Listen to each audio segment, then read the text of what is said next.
네, 월스트리트 모닝 브리핑 함께하고 있습니다. 우리 이제 개편하고 나서 저희가 3프로TV 머니, 3프로 머니라는 채널이 새로 만들어졌습니다. 검색이 되지 않는 분들은 골뱅이 3프로 머니라고 이제 영문으로 검색하시면 바로 채널이 나오고요. 저희 조각 영상은 또 그쪽에 업로드될 예정이니까 생방송 함께해 주시 못한 분들은 조각 영상 3프로 머니 채널에서 함께 확인해 주시기 바랍니다.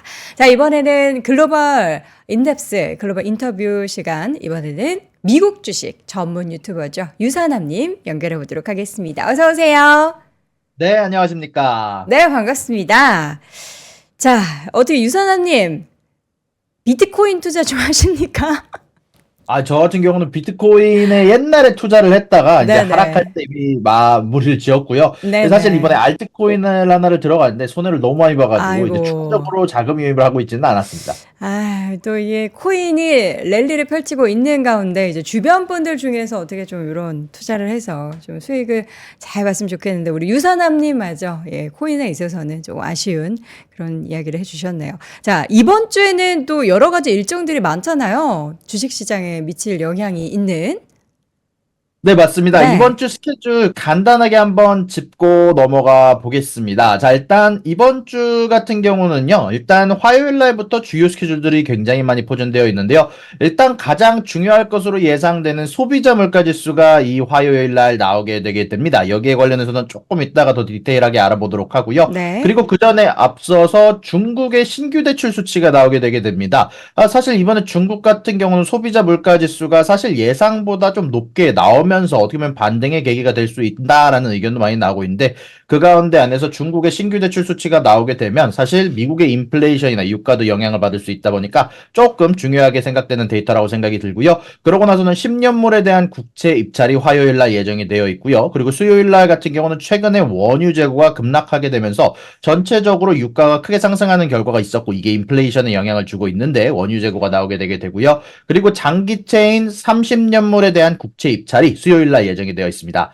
자, 그리고 목요일 날 같은 경우는요, 생산자 물가 지수, 소매 판매 지수, 실업수당 청구 건수, 소매 판매 지수가 이렇게 나오게 되게 되는데요. 전체적으로 인플레이션 관련된 지표, 그리고 소비 관련된 지표, 연준이 과연 얼마나 인플레이션을 빠르게 잡고 금리 인하를 할 수 있을 때까지 중요한 지표가 되다 보니까 중요하다라고 생각이 들고요. 그리고 금요일 날 같은 경우는 산업 생산, 미시간대 소비자 기대 지수와 심리 지수가 나오게 되는 날이다라고 말씀드릴 수 있을 것 같습니다. 네.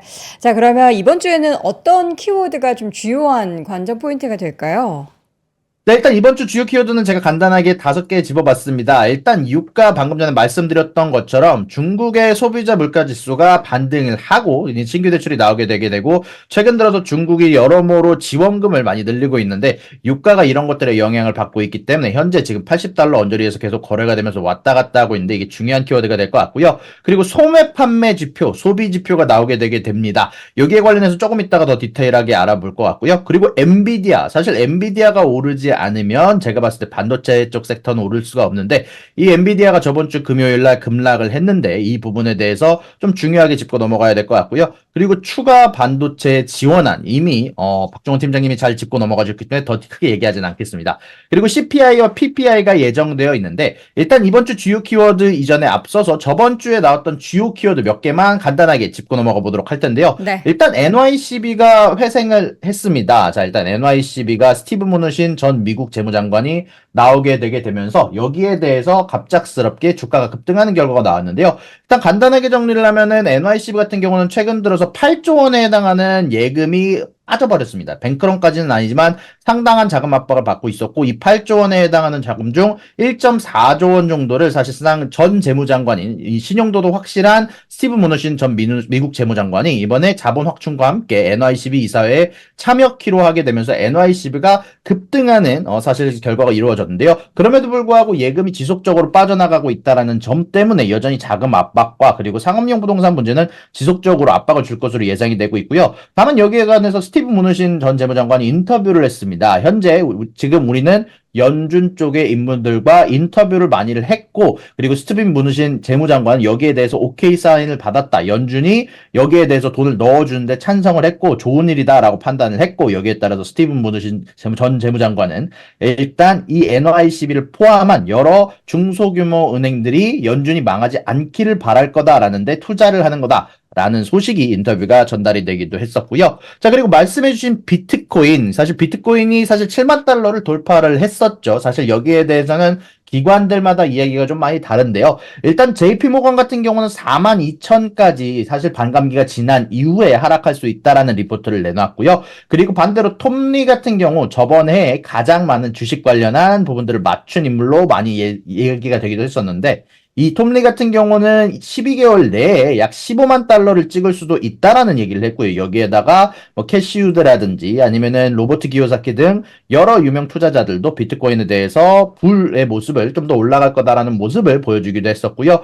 이런 것들 관련해서 정확하게 이야기는 나오지 않고 있지만 아까 말씀해주신 것처럼 어마어마한 자금이 현물 ETF를 통해서 자금이 유입이 됐습니다. 이번에 현물 ETF를 통해서 약 66조 원에 해당하는 자금이 현재 비트코인으로 유입이 됐다라고 하고요. 여기서 가장 중요한 부분은 블랙록이 운영하는 iShares가 거의 15조 원에 가까운 금액을 담당하게 되면서 거의 4분의 1에 해당하는 금액이 현재 지금 블랙록을 통해서 현물 ETF를 통해서 자금이 들어가고 있다라고 얘기가 나오고 있고요. 약 20만 개에 해당하는 비트코인을 구매를 했다라는 소식이 전달이 되기도 했는데 아무래도 몇 번 말씀드렸지만 이제 반감기가 얼마 안 남긴 했습니다. 아마 반감기 이전까지는 소폭 상승할 가능성이 높다라고 생각을 하지만 문제는 이제 반감기 이후에 셀더 뉴스가 나올 것인가. 사실 여태까지의 지수를 보면 원래 반감기 이후에 사실 비트코인 가격이 오르는 경우가 사실 여태까지는 더 많았습니다만 문제는 이번에는 비트코인에 대해서 반감기라는 게 모르는 사람들이 거의 없다라는 겁니다. 사실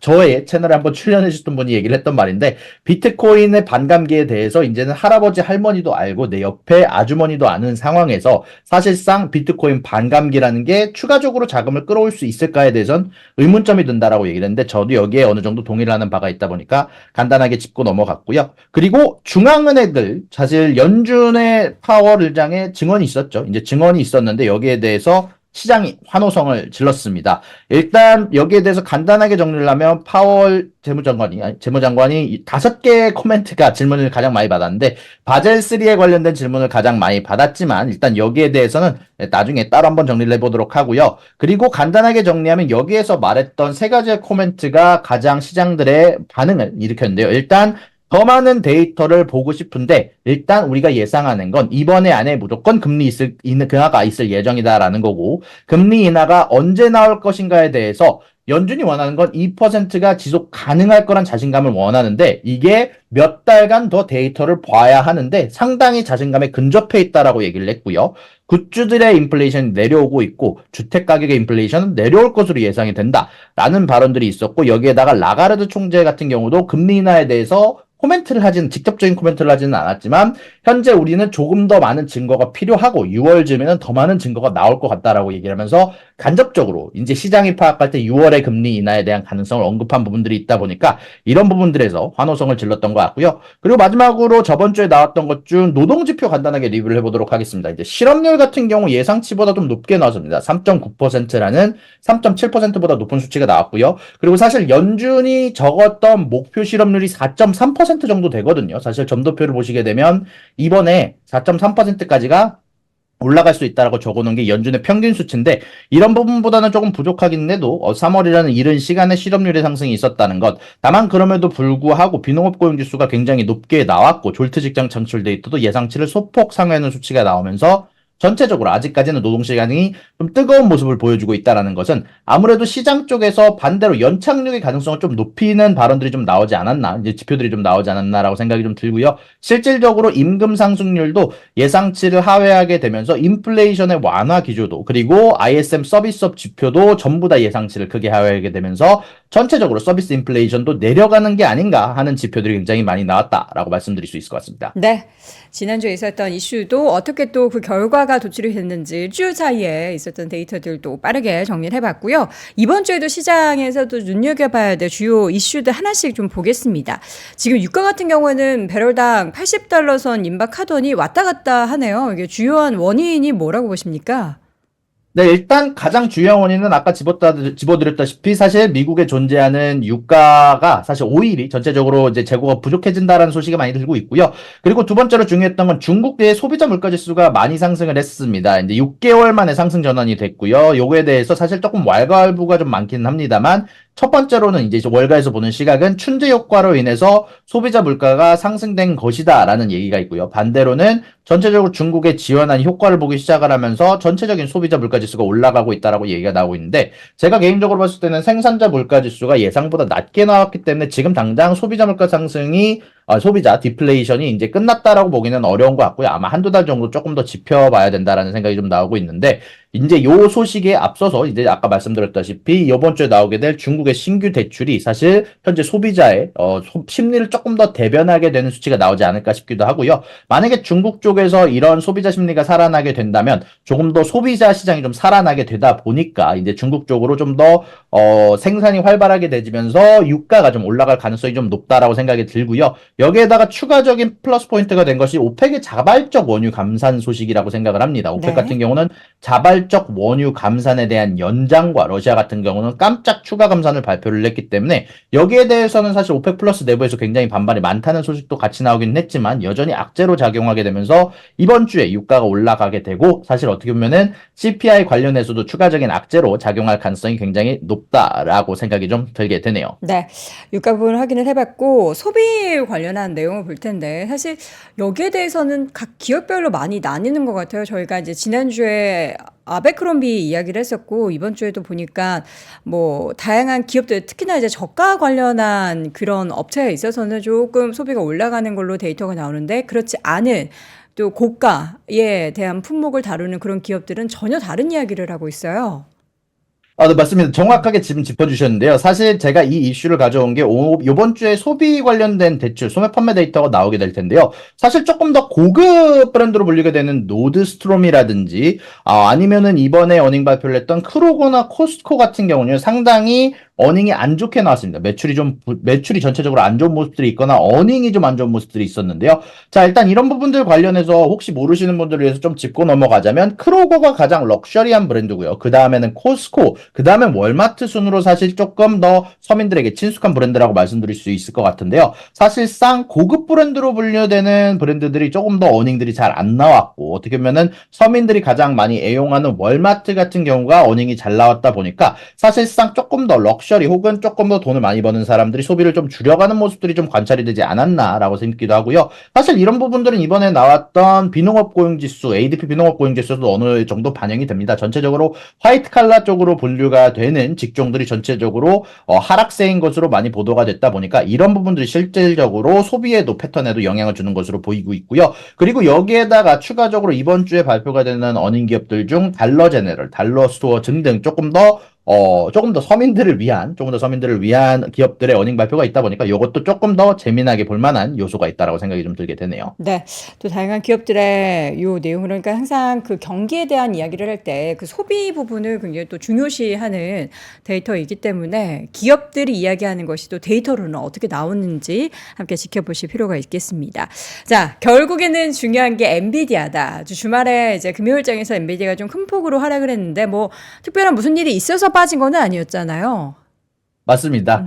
사실 방금 얘기해 주신 것처럼 엔비디아가 크게 빠졌는데 뉴스가 없었거든요. 사실 그래서 대부분의 뉴스들 사이에서도 매도세가 나왔다라는 표현으로만 쓰긴 했는데, 여기에 대해서 캐시우드가 이날 급락 이전날 딱 코멘트를 한 부분이 있는데요. 일단 그 전날, 급락 전날에 보낸 투자자들의 선안에 의해서 엔비디아 같은 경우는 경쟁사인 AMD가 성공을 거두고 있을 뿐만 아니라 고객인 클라우드 업체들의 자체 인공지능 반도체로 인해서 경쟁이 치열해지고 있다. 그리고 클라우드 고객 기업들은 GPU 용량의 과도한 구축을 정당화할 소프트웨어 수익이 폭발적으로 증가하지 않는다면 지출을 중단하거나 재고를 조정하는 것은 분명히 앞으로도 있을 수 있는 일이다라고 얘기를 하면서 어떻게 보면 급락할 수 있다라는 부분들에 대해서 미리 조명을 해주기도 했는데요. 다만 이런 부분들이 지금 당장 영향을 줄 만한 요소는 저는 아니라라고 생각을 하고요. 아마 전체적으로 엔비디아의 주가가 많이 올랐기 때문에 매도세가 나왔다라고 생각하는 게 일단 제 기본적인 생각이고, 그리고 사실 이번 주 같은 경우는 AMD 같은 경우 저번 주죠. AMD가 중국 관련된 칩을 만들었는데 여기에 대해서 제재를 받은 부분도 지수도 아마 엔비디아에 전체적으로 쌓여 있다가 이번에 매도세에 한몫을 하지 않았나라고 개인적으로 생각이 들고요. 그리고 이것 말고도 사실 조금 반도체 관련해서는 그래도 중요한 뉴스가 하나가 더 있는데 사실 이미 언급을 해줬지만 박종훈 팀장님 연구에서 주장한 TSMC가 50억 달러에 해당하는 보조금을 받았습니다. 현재 BAE 그리고 마이크로칩, 글로벌 파운드리에 이어서 네 번째 기업으로 예상이 되고 있는데요. 사실상 한 달에 하나의 페이스로 기존 기업으로 추가가 되고 있기 때문에 앞으로 인텔, 마이크론, 삼성전자들도 추가적으로 지원안을 받게 될지 어떤 기업이 받게 될지가 조금 중요한 포인트가 되지 않을까라고 생각이 좀 드네요. 네. 자, 반도체 이슈는 뭐 이제 매주 주요한 이슈 중에 하나를 꼽힐 거기 때문에 관련한 내용도 계속 지켜보도록 하겠고요. 이번 주 또 주요한 물가 지표, 그러니까 CPI 발표가 예정돼 있죠.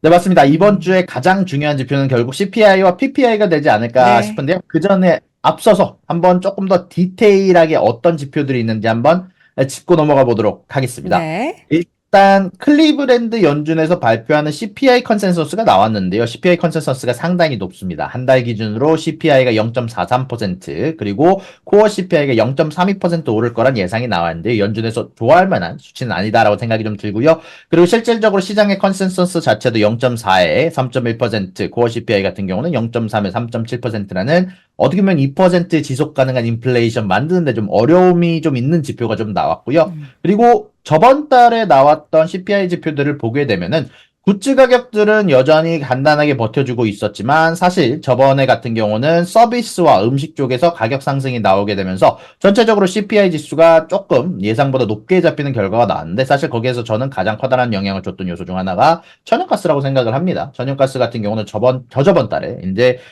최저점에 가까운 가격을 찍었음에도 불구하고 천연가스 가격이 인상을 했는데요. 과연 이번 주는 어떻게 됐을지 간단하게 한번 예측을 하게 되면요. 일단 음식 가격 같은 경우는 곡물 가격들이 굉장히 많이 내려갔습니다. WASD 리포트라고 해서 미국 농산물 농림부가 이제 제작하는 리포트를 보시게 되면 그렇습니다.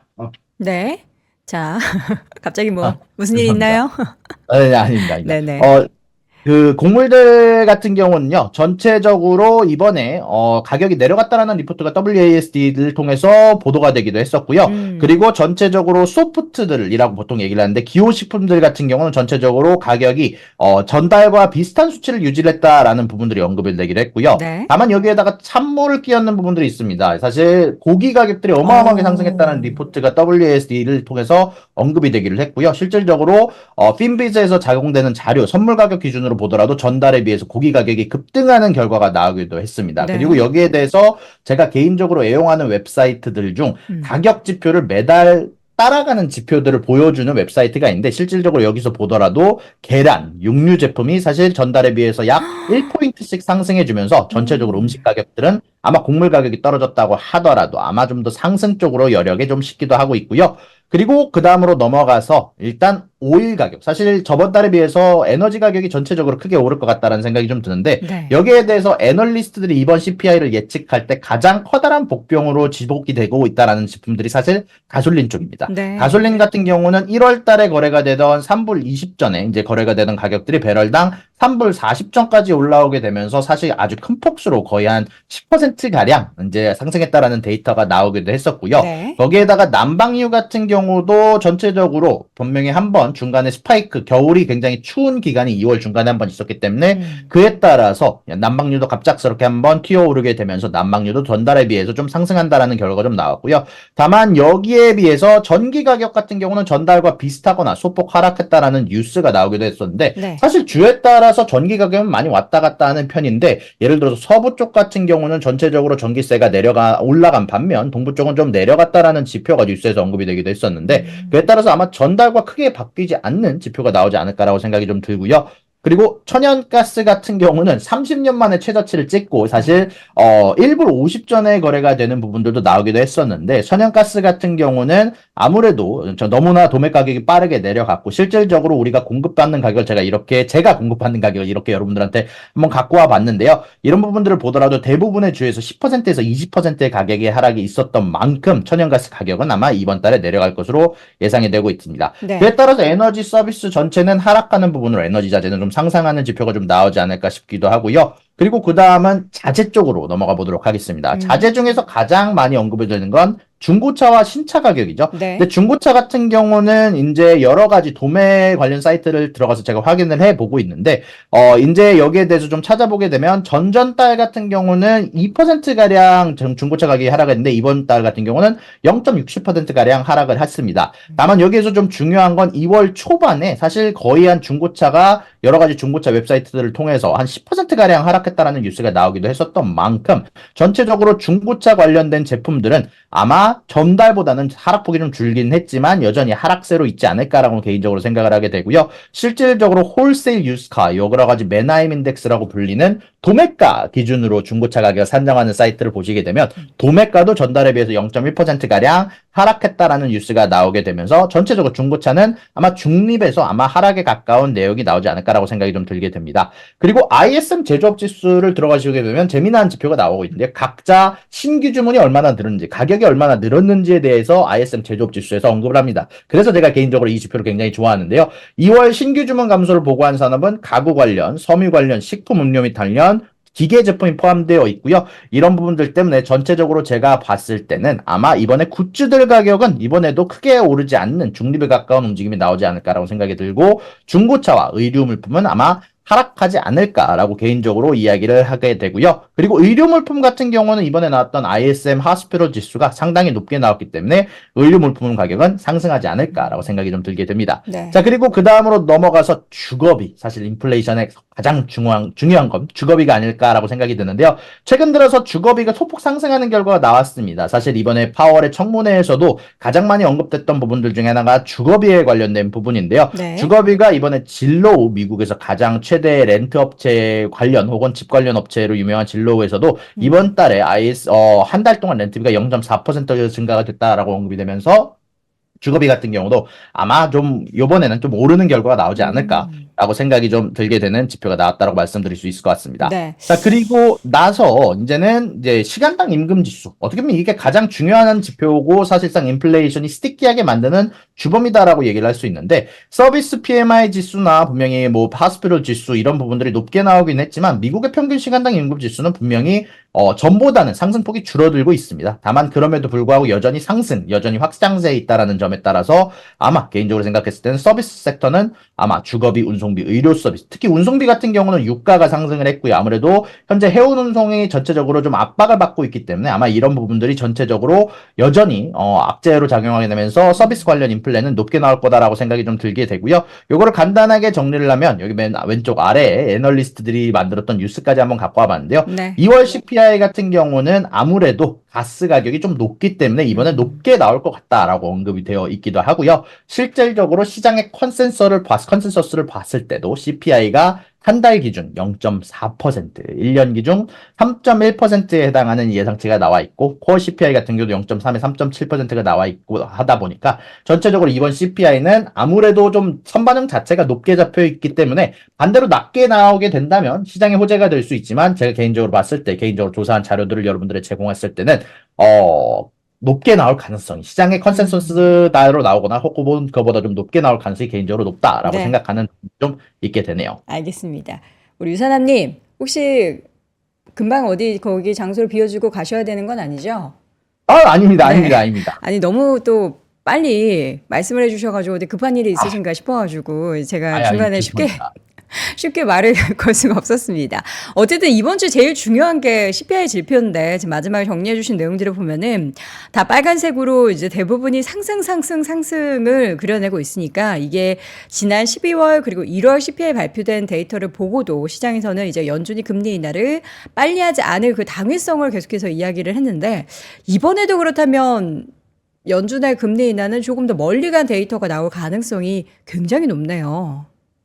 아무래도 일단 기본적으로 3월 인하는 물 건너갔다라고 이제 생각하시는 게 좋고요. 뭐 아무래도 다들 이미 반영이 돼 있긴 그쵸. 하지만 5월 인하 자체도 좀 어렵지 않을까라고 생각을 음. 하게 됩니다. 그렇게 되면은 이제 5월 인하까지 어렵다면은 시장에서 지금 뭐 한 50% 이상의 확률로 6월 인하 가능성에 대해서 이야기를 하는데 이런 정도의 데이터고 지금 어떻게 우리 유사님께서 느끼시는 미국의 체감되는 그런 물가 수준 같은 경우에는 더 내려가지는 않는 것으로 보인다면 이게 정말 계속 이제 적은 확률로 나오기는 하지만 하반기 뭐 11월 이 정도의 인하도 우리가 조금 염두를 해둬야 할까요?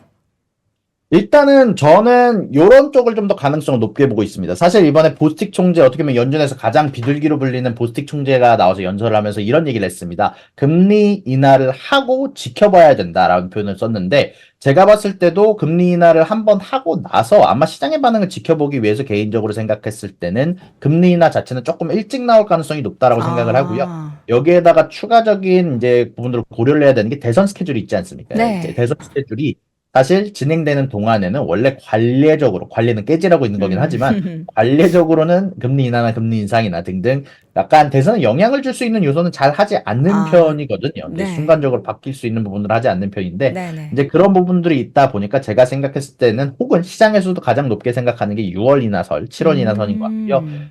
다만, 연준에서 얘기를 했던 어떻게 보면 컨센서스가 3번 인하가 이번 해에 잡혀 있는데 혹은 네. 시장에서도 3번 정도의 인하를 원하고 있지만 이거는 사실 금리 인하를 하고 나서 만약에 주식시장이 폭등을 하거나 혹은 인플레이션이 다시 돌아오게 된다면 언제든지 멈춰서고 6개월간 정지를 해도 되는 문제거든요. 네. 그러다 보니까 아마 금리 인하를 6, 7월에 하고 나서 아마 좀 음. 전체적으로 오랫동안 아마 5개월, 뭐 인플레이션이 높다면 음. 5, 6개월 내내 아마 금리 인하를 진행하지 않고 동결하고 지켜보지 않을까라고 생각하게 됩니다. 그러니까 연준 입장에서도 금리 인하를 아예 상반기 중에 안 할 수가 없는 게 일단 뭐 그 폭은 얼마나 될지는 알 수 없지만 해보고 시장에 미치는 영향을 가늠을 해야 되기 때문에 그러니까 뭐 시체 말로 간보기를 해야 되기 때문에 일단 단행은 될 거다 쪽으로 보고 계신 거군요.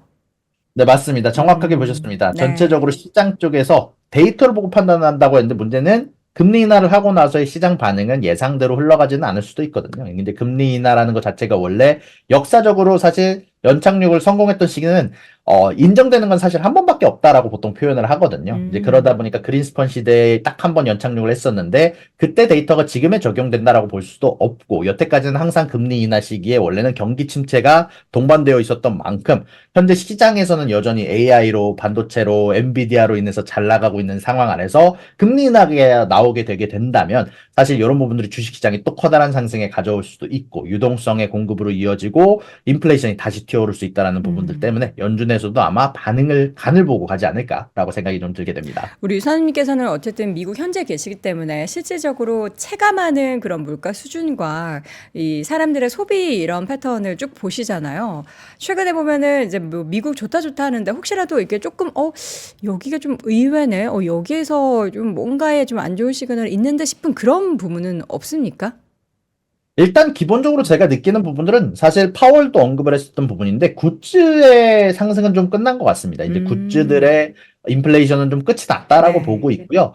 가장 악재로 작용하는 것은 에너지 가격과 아무래도 서비스 쪽이 가장 악재로 작용하고 있는데 에너지 쪽은 아무래도 결론적으로 결국 코어 CPI에 포함이 안 되는 이유 자체가 변동성이 높기 때문이고 그쵸. 연준이 컨트롤할 수 있는 부분 바깥이기 때문에 요거에 대해서는 결국 뭐 미국과 이제 여러 가지 이제 국가들의 관계에 영향을 줄 수밖에 없는 요소고 서비스 관련된 지표들도 사실 인플레이션이 예전보다는 이제 높지 않다고 생각이 듭니다. 실질적으로 서비스 관련 인플레이션 지수를 보시게 되면 최근에 나왔던 ISM 서비스업 지수라거나 오늘 제가 갖고 온 데이터들도 사실 제가 직접 개인적으로 느끼는 데이터고 여기 음. 나왔던 천연가스 데이터들은 아예 제 빌 받는 제가 네. 공급받는 이제 가격을 여러분들한테 보여드린 거거든요. 네네.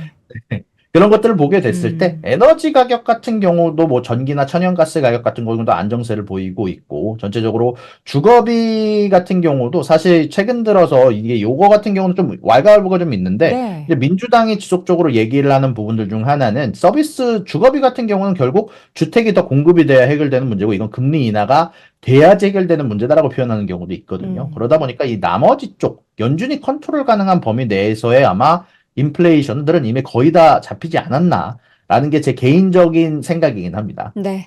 자, CPI 발표 내용은 이제 이번 주 발표될 예정인데 사실 이제 12월, 1월에 이어서 일부 가격들의 상승 때문에 이번에도 이제 전월비 상승, 지금 이제 최근에는 몇 달 사이에는 이제 전년비 상승보다는 전월비 상승에 대한 데이터를 더 유의미하게 보는데 전월비로는 또 한 번의 좀 소폭이지만 상승이 보이지 않을까라는 그런 생각이 듭니다. 과연 예상치를 하회할지 또 상회할지 그에 따른 영향은 이번 주에 저희 월모부를 통해서 전달 드리겠습니다.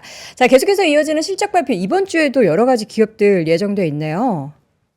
네, 맞습니다. 이번 주도 사실 언제 어닝하는 기업들의 어닝들은 끝나고 이제 중소형 기업들의 어닝들이 많이 좀 남은 상태인데요. 일단 그럼에도 불구하고 한국 분들이 좋아하시는 기업들이 많기 때문에 한번 제가 이렇게 간단하게 짚어봤습니다. 일단 오라클이 월요일 날 어닝 발표가 있고요. 워크호스, 맨체스터 유나이티드가 화요일 날 어닝 발표가 있고요. 그리고 아까 말씀드렸다시피 조금 더 서민들을 위한 소매 기업들, 이제 달러트리를 포함한 달러 제너럴 이 두 가지 기업에서 어닝 발표가 있을 예정이고요. 그리고 UiPath 그리고 어도비, 리게티, 코핀 등등 한국 분들이 가장 좋아하셨던 상위 기업에 언젠가 포함이 되었었던 기업들의 어닝 발표들도 이번 주에 이어진다라는 말씀 전달해 드릴 수 있을 것 같습니다. 네. 지금 또 미국 사는 친구의 그 이야기를 올려주신 행복한 하루님이 물가 올라서 너무 힘들다. 집값부터 해서. 그러니까 앞서서도 우리 유사님께서 체크해 주셨던 그 데이터에서도 보이지만 그 미국이 또 계란 소비를 굉장히 많이 하잖아요. 맞습니다. 여보세요? 맞습니다. 네. 네네네. 연결이 끊겼는 줄 알았습니다. 그래서 지금 먹고 살기 힘들다니까 약간 이게 또 그 갭 차이가 많이 나. 브랜드에서도 그런 뭔가 그 데이터들이 다르게 나오지만 내가 중산층인지 아니면 소비를 좀 넉넉하게 할 수 있는 그런 그 어느 정도의 수준으로 소비를 할 수 있는지에 따라서도 느끼는 게 굉장히 다를 텐데 일반적인 중산층들은 지금 상황의 물가를 조금 여전히 부담스러워하고 있는 건 사실인 것 같습니다. 네, 자, 맞습니다. 말씀해 주신 것처럼 네. 전체적으로 물가는 올랐는데 내려갈 기미는 아마 없을 거다라고 생각이 들고요. 지금 음. 당장 이제 물가들이 부담스럽긴 하지만 그만큼 임금 상승률도 좀 높은 부분들이 좀 있어서 사실 좀 커버가 되는 부분들은 없지 않아 있는 것 같습니다. 현지에 사는 입장으로서는. 알겠습니다. 자, 이렇게 해서 생생하게 현지 소식을 전해주시는 우리 미국 주식 전문 유튜버 유사남님과 함께 이야기를 나눠봤고요. 오늘도 다들 걱정하시는데 우리 유사남님만 평온하십니다. 그 숨차는 거에 대한 걱정 여러분 안 하셔도 되는 게 우리 또 수영으로 단련된 그런 호흡이라고 하니까요. 여러분 걱정하시길 바랍니다. 오늘 말씀 고맙습니다. 수고하셨습니다.